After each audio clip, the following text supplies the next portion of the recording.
As we continue our ranking of every single WWE WrestleMania main event of all time, in my opinion, I think if you look at the 4 different decades of WrestleMania, this decade we're about to get into, from WrestleMania 11 to WrestleMania 20, has the greatest collection of main events in WrestleMania history. And I'm excited to break them all down. Ladies and gentlemen.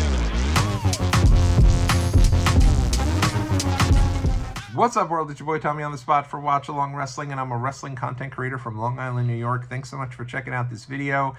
This is the second part of a 5-part series ranking every single WrestleMania main event from the worst to the best by decade. We put up the first set of these yesterday, looking at the first 10 WrestleManias, and so in this video, we're getting to that next set of the 10 WrestleMania main events. You know the drill at this point.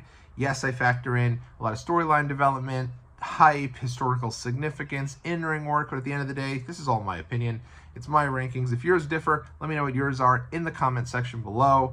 Let's dive right in. Let's get started. It is a loaded slate. This is one I'm very excited to talk about. I really enjoyed watching all of these again because this in very many ways was my childhood. I vividly remember every one of these, and a lot of fun going from, you know, really the new generation era of WWE through the Attitude Era and then concluding with the Ruthless Aggression era. So let's jump right in here, looking at number 10. And again, before I do want to say that I do not think any of these matches are bad.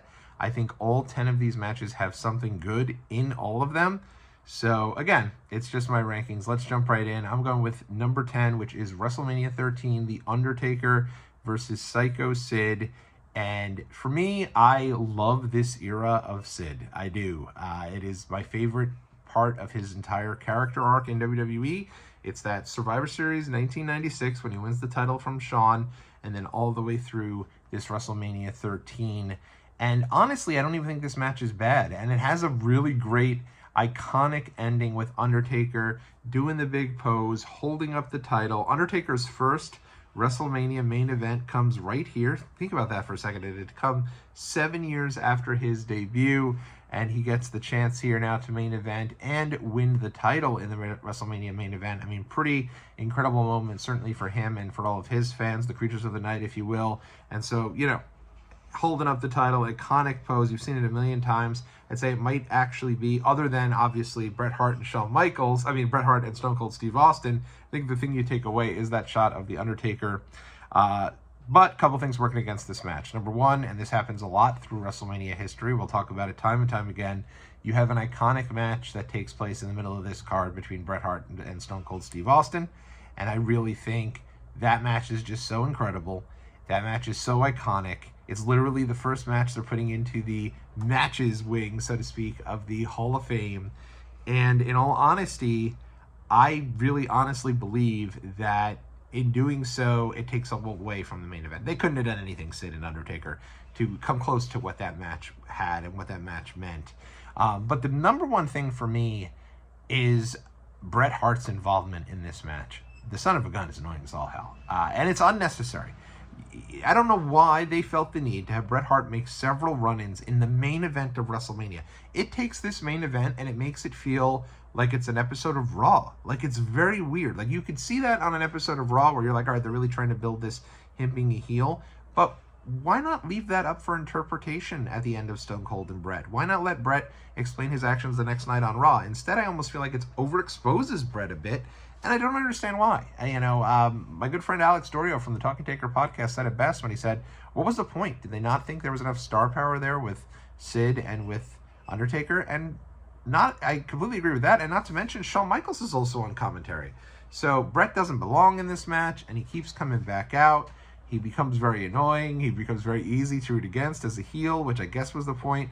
But to me, it takes way too much away from this match. And it's a shame because even though, obviously, in retrospect, you should probably have Stone Cold and Bret go on last because of how great of a match it was, no one knew that match was going to be at the level it was. Title should go on last. And I think that Sid and Taker certainly worked hard enough, specifically, you know, Sid really caught fire with this Psycho Sid character. I really do believe so. So him back in the title picture for his second WrestleMania main event. Think about how many people, CM Punk's about to main event his first WrestleMania this year.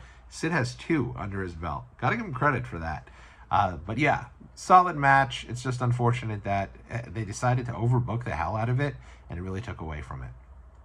Moving right along here, number 9 on the list, I'm going to go with a match that is near and dear to my heart, WrestleMania 11, Bam Bam Bigelow versus Lawrence Taylor, LT, if you will. And I have some of my favorite memories of this match and this build, and I'll never forget my uncle, not a big wrestling fan. My uncle's like the cool uncle. He's about 16 years older than me, 16 years younger than my dad. So he was never really, he was a wrestling fan growing up and then stopped watching as a kid. So like you're talking Roddy Piper, Jimmy Snuka, that era of the 80s.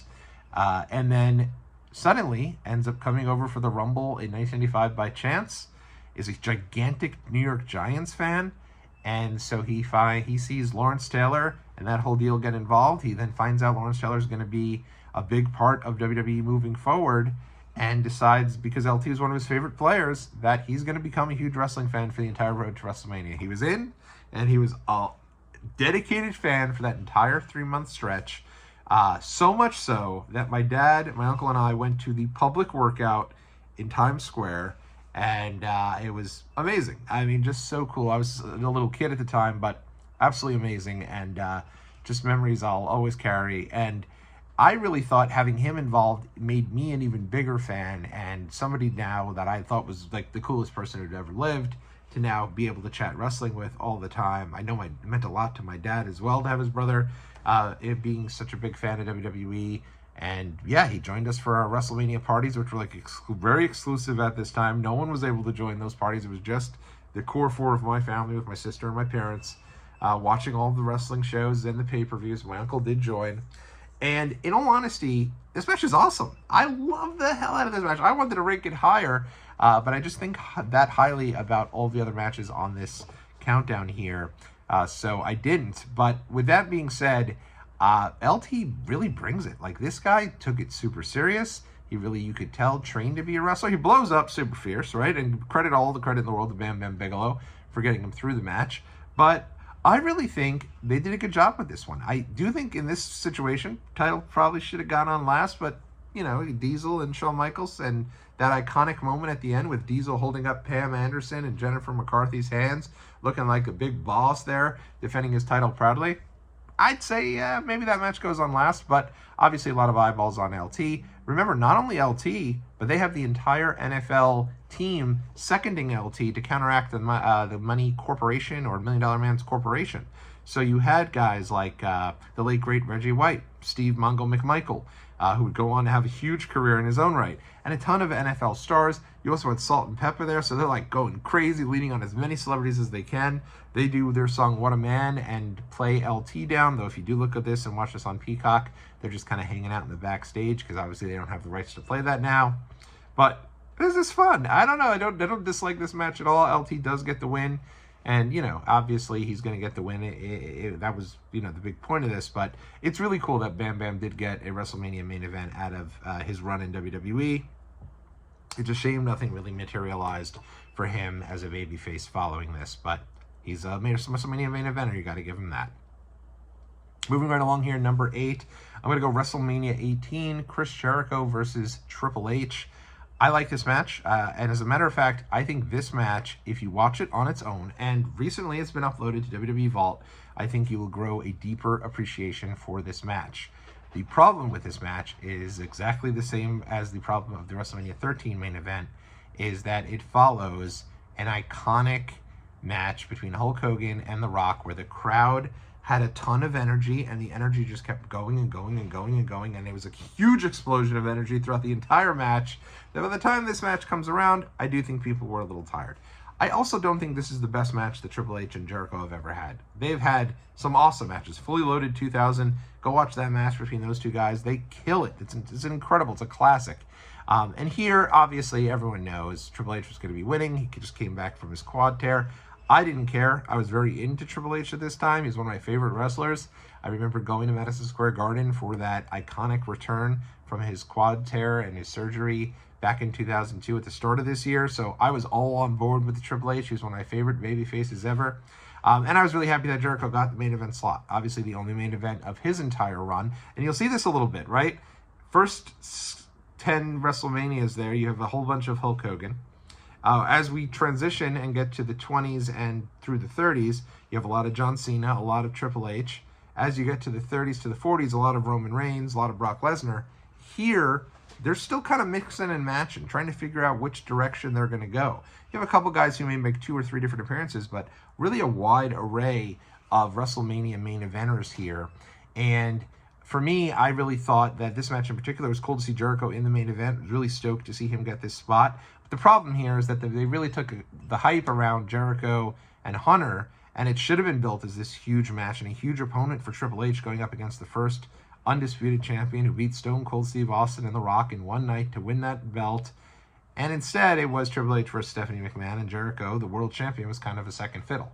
And I do think that, yes, it's a cool moment there where Triple H finally does get to hit Stephanie with the pedigree and do that whole deal. But at the end of the day, it would have probably meant more had they built up Jericho. I think it would have meant more for Triple H to get that big win over a built-up strongly Chris Jericho than it did over the Jericho that we got at WrestleMania 18. Because you think about it, Hunter, all the momentum in the world should have been on him coming out of WrestleMania. Instead, it's all on Hulk Hogan, and he loses the title the very next month. Pretty crazy if you think about that, right? Like, imagine Cody coming back from his pec tear. He finally finishes his story. He wins the title, and then he lost it to AJ Styles at Backlash. Weird, right? But crazy. Weird times.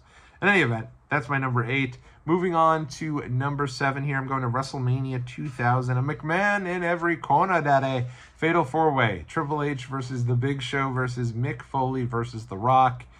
Weird build, but a fun build for this one because you got a lot of different characters, a lot of moving pieces here. I'll never forget, Shane was kind of my guy. Shane's always been my guy. He's my favorite wrestler probably of all time. Not really a wrestler, but favorite personality of all time. And I'll never forget when he screws The Rock at No Way Out 2000, getting you set for this big win for The Big Show going to WrestleMania. And of course, it's really kind of an interesting bait and switch because you think when Big Show wins that, oh my God, Mick Foley must be winning the title later. They're not going to do Big Show and Triple H in the main event of WrestleMania. But instead, of course, Triple H wins, retires Mick Foley, and they really have these 3 guys get in there and start to their build towards the 3 of them.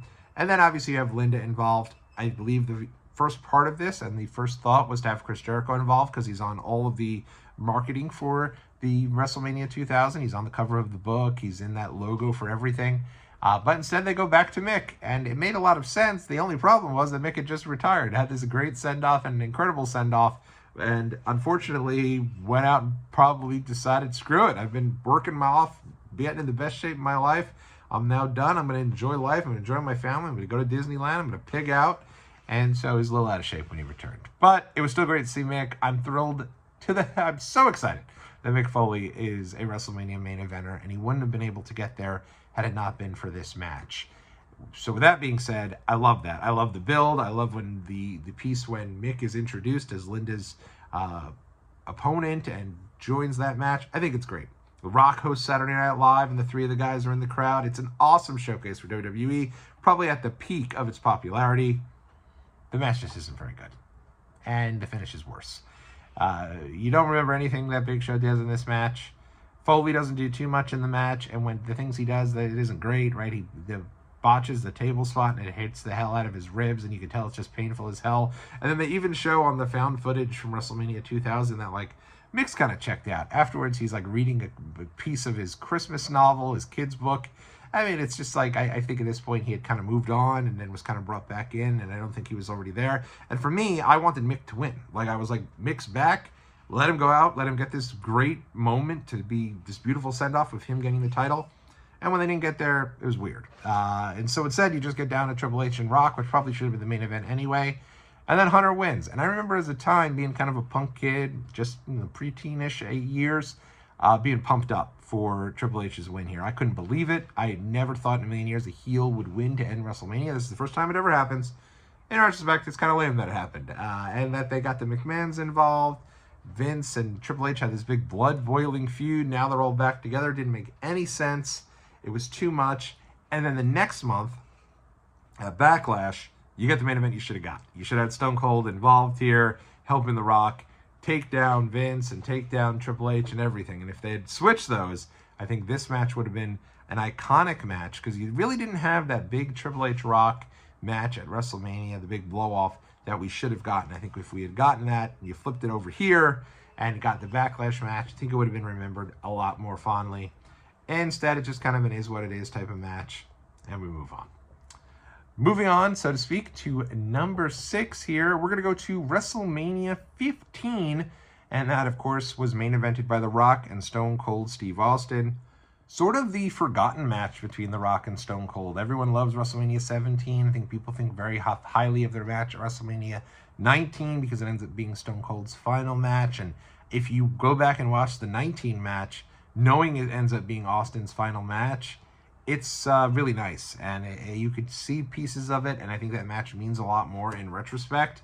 And then you have this match here, WrestleMania 15, Rock and Austin. And I kind of forgotten about this match a bit, and I think that WrestleMania 15 in general is pretty forgettable. You don't hear many people talk too much about WrestleMania 15, but obviously as a part of this, I went back and watched, and one thing to watch for is how important Howard Finkel was to the presentation of WWE when he was the ring announcer.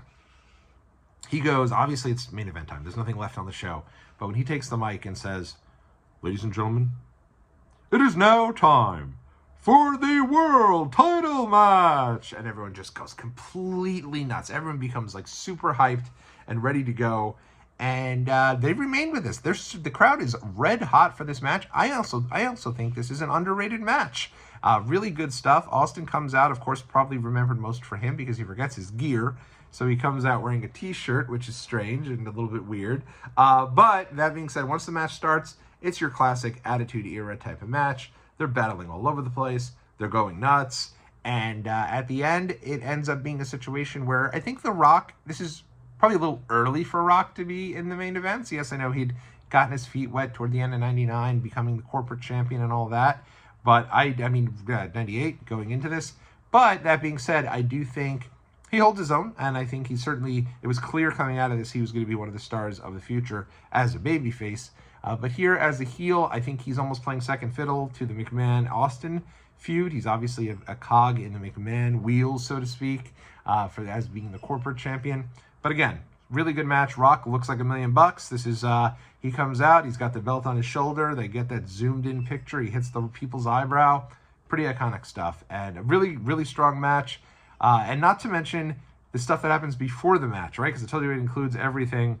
Vince McMahon comes out. He is now taken over as the referee for the contest. And even before this, they actually bring Jim Ross back. And obviously, as a Bell's palsy survivor myself, this means a lot to me.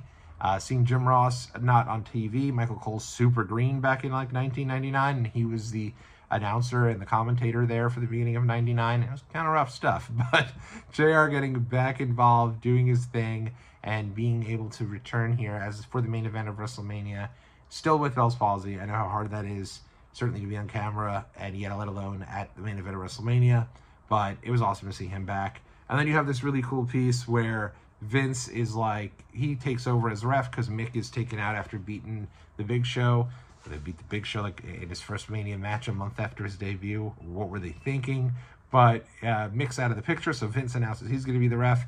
And then who should show up but Commissioner Shawn Michaels to say, "You don't make that decision, I do. You're out of here, pal." And that's the end of Vince, and it's a cool little bit. So this is a lot of fun. I love this, and at the end of the day, Stone Cold reigns supreme. He continues his reign atop WWE.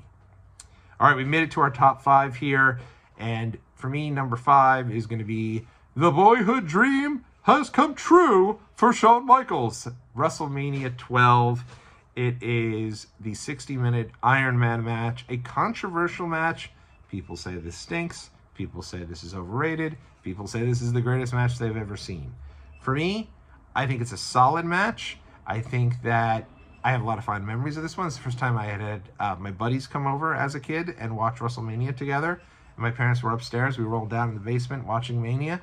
And I remember going to an Iron Man match at a house show in Madison Square Garden between Brett and Owen. And it got to a sudden death overtime. So for me, I knew that once they got 0-0 tied, it would go to sudden death overtime. Even though they never explained those rules, I just knew this because it made the most sense and because I had already seen this happen. That being said, Brett kind of gets a little screwed here. And it's funny because Brett is in the worst mood. And it almost looks like he's in the worst mood.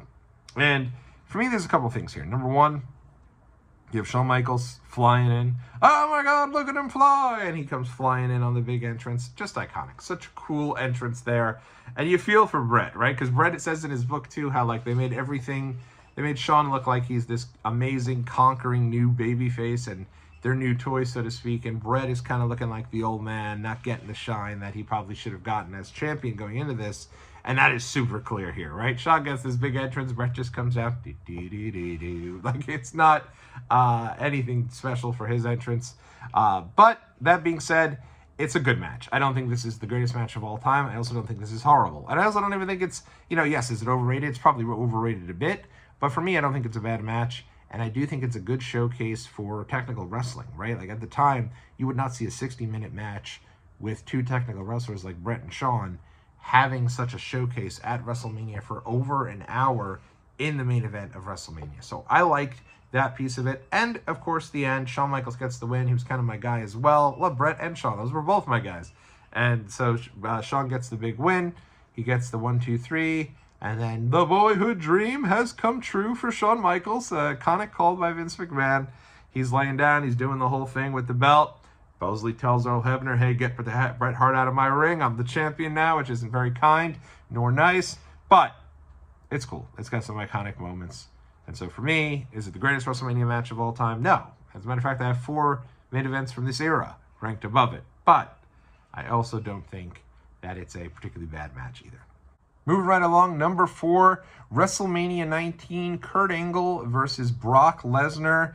One of my favorite WrestleManias of all time. I think the vibe is incredible. I love the way Safeco Field looks. And I just love the look and the feel of this show. And I think for me, it might be my favorite WrestleMania of all time. I literally went to Seattle with my family, and I think a major portion of it was after watching this show and just remembering how awesome everything looked. So I love this entire era of WWE. And this is a great main event.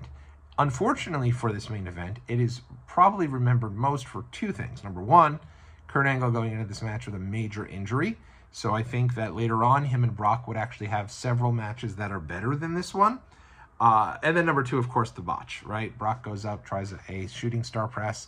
Would have been so great if he hit it, wouldn't it? Like, what a cool moment it would have been if Brock Lesnar going up for a shooting star press, bang, he hits Kurt Angle with it, and he has this conquering moment as a top guy. The next big thing, Brock Lesnar moving forward. It doesn't happen. Instead, he botches it. And at the time, I was very much into indie wrestling, and I could not believe that someone in WWE had botched something, especially in WWE at WrestleMania in a main event. You just wouldn't think why take that risk and allow him to go up there and do that move. With that being said, I also think it was just so risky for him. I remember being so scared that he had broken his neck, and it was amazing that he was able to finish the match, and he was able to even hit another F5 after that, right? I think in that Mania of WrestleMania movie that they put together coming out of WrestleMania 19, they said like any other man would have broke their neck, but because of how strong Brock was, he was able to get through it. And I think watching that back and seeing that, you could totally see that, because what a scary moment. I think it probably leads to Brock Lesnar leaving WWE, because he's on top of the world at the end of this show. By the next year, he's on the outs. He's gone after Mania 20. And I think a lot of that has to do with probably this scary-ass moment in this match. Besides all that, this is an awesome match. Technical wrestling at its finest. Put this in any of the other decades, and I think it might even be higher ranked. It's just that you have 3, in my opinion, iconic historical matches that take place over the next 3 that I'm going to talk about. And so that is why this match is 4 and not higher. But it's an incredible match. It's a match that immediately upon Brock Lesnar starting on the rise, everyone was like, oh, they got to get to Brock and Angle, got to get to Brock and Angle. And you kind of knew that was where they're going to get to WrestleMania. And yeah, it's a great match. And I was so happy to see that it main evented. I remember a lot of people going into that thinking it was for sure going to be Hogan and McMahon or Rock and Austin. And instead it ends up being Angle and Brock. Of course, knowing now that it's Austin's last match, maybe it should have been Brock and Rock. But they already had 2 main events. And Austin's had plenty. So at the end of the day, without knowing that it was his last match, I completely understand why this went on last, and I'm really glad that it did. Kurt Angle's only WrestleMania main event, as crazy as that sounds. Moving right along here to number 3. This was tough. This is very tough. I'm going to go with WrestleMania 20. Chris Benoit versus Shawn Michaels versus Triple H. 100%. The reason why this is number 3 and not number 1 is because of all the stuff that happened with Chris Benoit. And looking back on it, it's weird to go back and see it and still feel those same thoughts and memories and feelings that I had felt watching it initially. For the longest time, until the passing of Chris Benoit, this was my favorite WrestleMania match. It's perfect. It really is. It's 3 guys going out there. And yes, Shawn Michaels doesn't really belong. He's kind of Rhea Ripley, right? Like Rhea Ripley this year does not belong in that WrestleMania triple threat match. She lost the title. There's no reason. Lost every single opportunity since. There's no reason she should have been shoehorned in there. I don't think Io should have won the title there. It probably should be Rhea versus Bianca. Neither here nor there. Rhea shouldn't be. And at this point, Shawn should not have been in this Benoit Triple H match. I don't know why you needed him in there. He had lost to Hunter. I guess they had that, whatever. He didn't beat Hunter, right? Hunter was your champ. So it should have been Benoit and Hunter one-on-one, but adding Shawn is never a bad thing. This match is so great. I think it's either this one or the Rumble 2015 triple threat or Vengeance 2002 triple threat. It's one of those 3 as your best triple threats ever in WWE history. And it is an amazing story of a guy who has worked his entire life to finally get to this point in WWE where it's like, hey, not only, he probably could have been there in WrestleMania 19, right? He has this incredible match with Kurt Angle, Chris Benoit I'm talking about, pronouns pal, goes in there and has this great match with Angle at Royal Rumble 2003. He was ready the year before, but he gets to that level, gets to that next level, and not only does he get there, but at the same time that he gets there, you have this moment with Eddie Guerrero, where Eddie Guerrero has gotten there the month before. Same exact type of situation. Both guys a little smaller than traditionally guys who are booked in the main event scene. Angle faces off with Eddie earlier in the show, but Chris gets his moment at the end of the show, beats both members of DX, gets Triple H to tap in the middle of the ring, and this is when Triple H was on his reign of terror, right? Like he had beaten pretty much everyone like a drum. I mean, this guy beat everyone that came in, beat Booker T, beat Goldberg, beat everyone. And Hunter, for the next several WrestleManias, had put guys over. But the first one he really put over is Benoit here. And then you get the most incredible finish ever, right? Benoit's celebrating with confetti coming down, world title up in the air. And he turns around, and who's standing there? But Eddie Guerrero, the late great Eddie Guerrero. I'm The Rock talking about this now. I'm getting a little emotional. I can't even lie. And you have Eddie standing there, and you have these 2 guys embrace, huge hug, incredible moment at Madison Square Garden, WrestleMania 20, an iconic WrestleMania where it all begins again. I used the frickin' beginning of this show's video as the reveal that my wife was pregnant with our second kid. That's how much I love this show. But in retrospect and in looking back at everything, I feel like it has to be knocked a couple of notches because it's hard to have that same feeling, knowing everything that happens with Benoit after this, a couple of years later. You see him bring his son and his wife into the ring, and you know everything that's happened after that with them. So it's hard, but you can't have it as number 1. Slam Dunk would have been number 1, obviously, if, in my opinion, anything were to have occurred, but I don't think you can go back and watch it with the same colored glasses, so to speak, as you would have back then. I just can't. I know some people can. I have no problem if you can, and you do what you have to do, and I get that. For me, it doesn't mean as much because you know what comes after it. That's kind of where we are. Tough to even talk about Benoit stuff, but I'm doing every WrestleMania main event, so it's kind of where we're at with that. Number 2, this is tough. I got to be honest. I had forgotten how good my number 2 was until I went back and rewatched it. WrestleMania 14.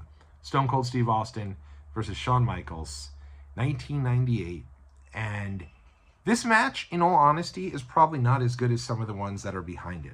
But when you consider the fact that this is really what launches the Attitude Era into that next level, because it's also the crowning of Stone Cold Steve Austin as the world champion, his first world championship match.